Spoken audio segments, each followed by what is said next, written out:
It's really good to be here in DC, and I'm excited to see so many people who care about mineral security, energy security, and US energy dominance.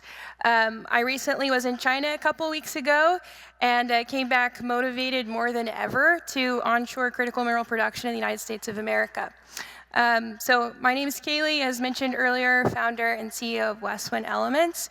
We're building the first nickel refinery in the United States. We recently commissioned a demonstration plant to produce the first carbonyl nickel powder in the US in Oklahoma.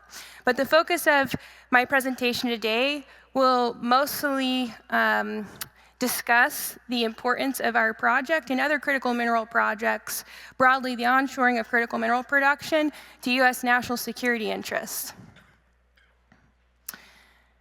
So to take this to the raw numbers, when you look at the global nickel supply in 2025, you'll see that 0 of that supply was produced in the United States. Again, there is no processing, refining capacity in the United States for nickel. Class 1 nickel refineries produce about 910 kilotons of global nickel. About 125 kilotons of that was specifically carbonyl nickel. There's 3 forms of metallurgy: hydrometallurgy, commercialized metallurgy, I would say, as it applies to nickel. Hydrometallurgy, which is acid leaching, or the acid leaching technology largely. Pyrometallurgy, which is essentially smelting. And then there's vapor metallurgy, which is the form of metallurgy that we use at Westwin. It's known as a carbonyl process or the Mon process. It was discovered in the 1800s, and there are a small amount of refineries in the world that produce carbonyl nickel. Carbonyl nickel is known for its superior purity levels. So as opposed to the traditional class 1 spec of 98.1% purity levels, carbonyl nickel can yield a 5.9 purity level, 99.999% pure. So as you can see, this is kind of where the global supply numbers are at this year. But again, none of that production is in the United States. So comparing that supply with the demand, specifically in the US and its uses, you will see that the demand is remaining strong in the US for class 1 nickel, even absent electrification or stalled electrification and onshoring of battery production.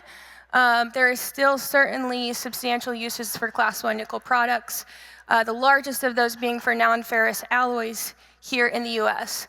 But most importantly, when you take into account the supply in respect to the demand of the entirety of North America, so largely being supplied by Canada, you'll see even with relying on Canadian supply, we should be reaching a deficit as soon as 2029. That deficit at this time, there is no solution for it outside of Westwin's planned production. But where this really can impact US national security has to be where the other sources are. So China, I think, has around 12 nickel refineries. Russia produces a lot of nickel. And so outside of Canada, there aren't many options for US to source this material. Furthermore, China, while China is not necessarily mining nickel in any substantial way on like mainland China, they certainly are buying control in assets. There's even Chinese shareholder in some of the Canadian nickel output. And so it's really important that if the US wants to decouple itself from reliance specifically in terms of nickel, from China, Russia, other foreign entities of concern, that we do answer the crisis of 0 domestic refining capacity. And so that's what Westwin simply is trying to do. In addition to answering this national security issue and having a domestic solution, we also want to answer and solve a crisis of equity within these supply chains. Again, I was in China a couple weeks ago. I got to tour several plants. China's not alone in this. I mean, many of the operations in Indonesia and the like definitely could see some social improvement.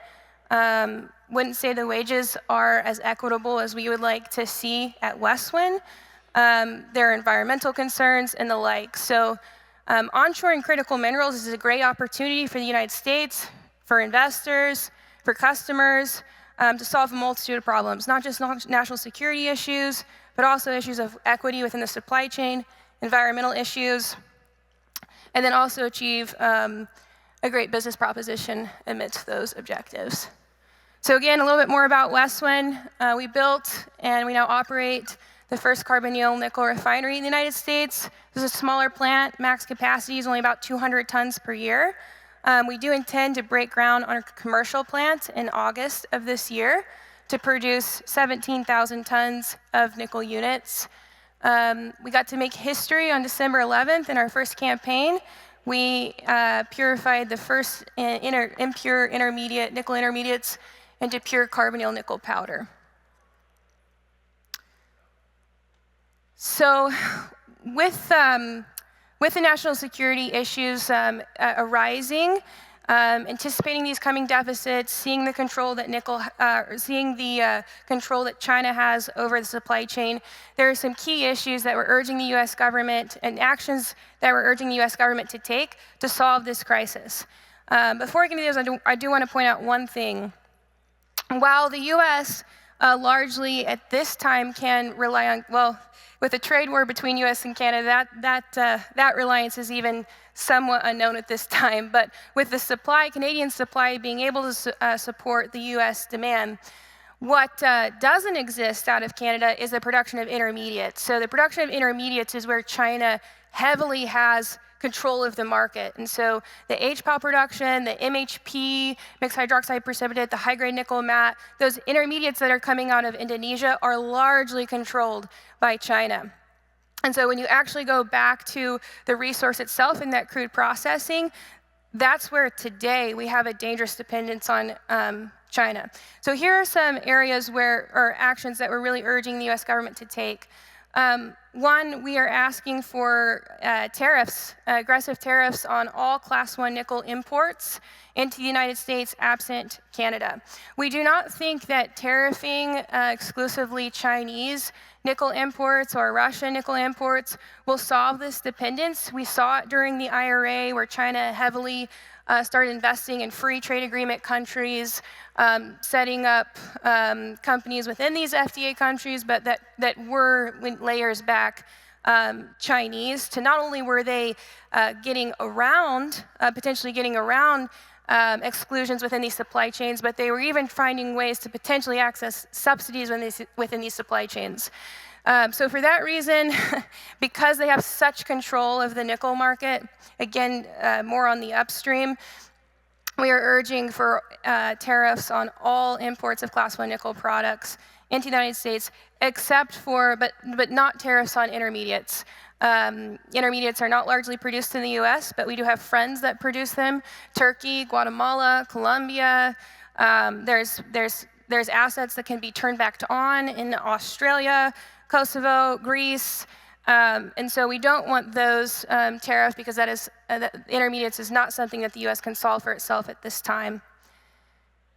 Tax incentives, really urging the US government, and I'm sure if there are automotive OEMs or other players in the battery or mining metals of the space, I think all of us are heavily requesting the US hold the 45X tax credit under this administration.